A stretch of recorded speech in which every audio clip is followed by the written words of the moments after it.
Greg Abbott versus Dade Phelan. It's January 3rd, 2024, and these are your headlines.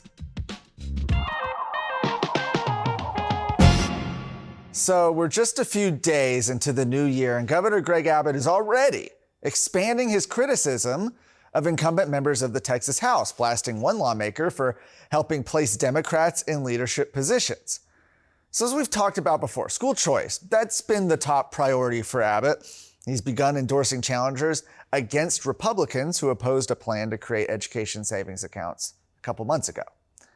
First elected to the Texas House in 2016, State Representative Justin Holland has drawn the ire of conservatives with a series of high-profile votes in contradiction to the party's priorities.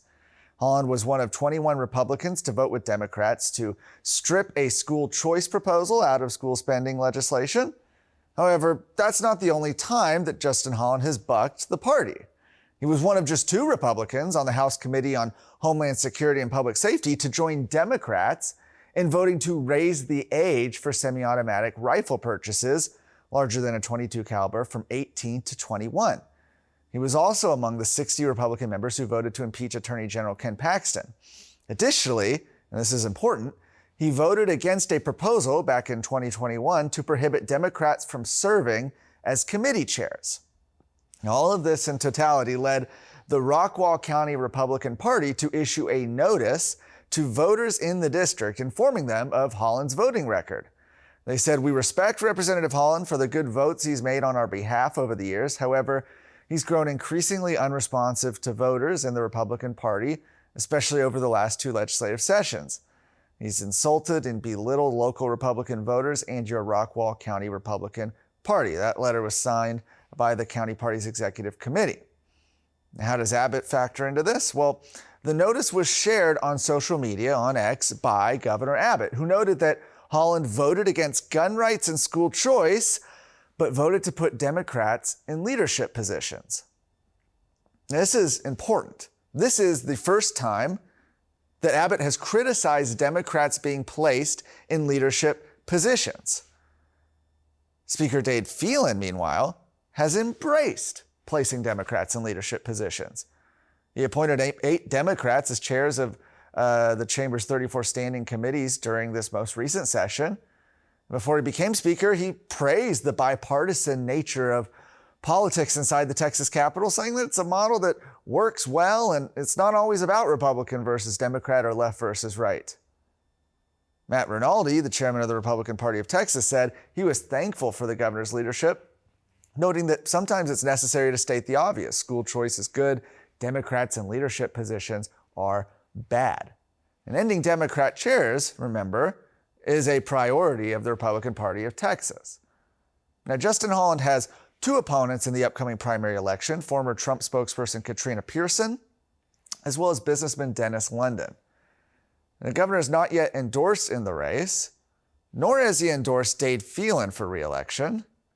We'll see what happens in the weeks ahead. The primary is March 5th. A North Texas school district has been caught hiding vital information from parents regarding the mental health issues of students who believe they are transgender. And the government watchdog group Citizens Defending Freedom said that they began investigating Anna Independent School District after a local mother alleged a violation of her parental rights. The investigation exposed a significant period during which her child identified and dressed as the opposite biological sex without parental knowledge. This was apparently part of the district's policies, and Anna ISD officials failed to communicate those changes to parents and neglected to inform them about the school's use of opposite sex pronouns and gender identity naming conventions.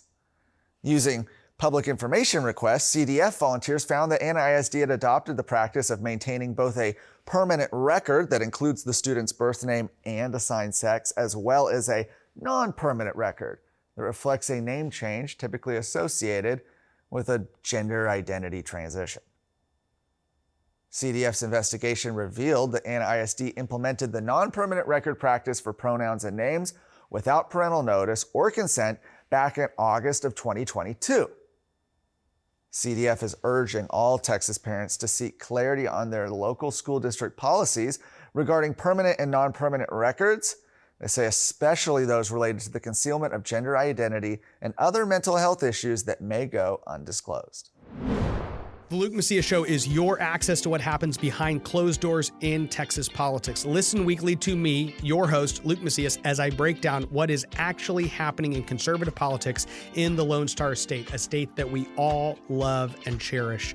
Listen weekly wherever you listen to podcasts. This show is a product of Texas Scorecard. Lastly, a pro-life group has issued a subpoena to 3 Texas abortion funds that are attempting to use taxpayer money from the city of San Antonio's Reproductive Justice Fund. And the group is the San Antonio Family Association. They're demanding the abortion funds turn over all the documents and evidence relating to the group's abortion trafficking and abortion procurement activities. The subpoenas will force the leaders of multiple Texas abortion funds to face questioning under oath about any criminal activities their organizations may be partaking in. The 3 organizations in question are Jane's Due Process, the Buckle Bunnies Fund, and the Lilith Fund for Reproductive Equity, all of which lobbied for the creation of San Antonio's taxpayer-funded Reproductive Justice Fund. All of the organizations are believed to be involved in criminal abortion trafficking and abortion procurement activities. Now, back in September, we reported at Texas Scorecard on the San Antonio City Council voting in favor of the creation of this fund. The fund distributes money to various nonprofits providing, quote, reproductive health care, which, of course, in this context by the left, always means abortion. In the state of Texas, abortion is prohibited unless the mother's life is directly at risk from the pregnancy. Furthermore, multiple Texas counties have adopted ordinances outlawing abortion and abortion trafficking within the county's unincorporated area.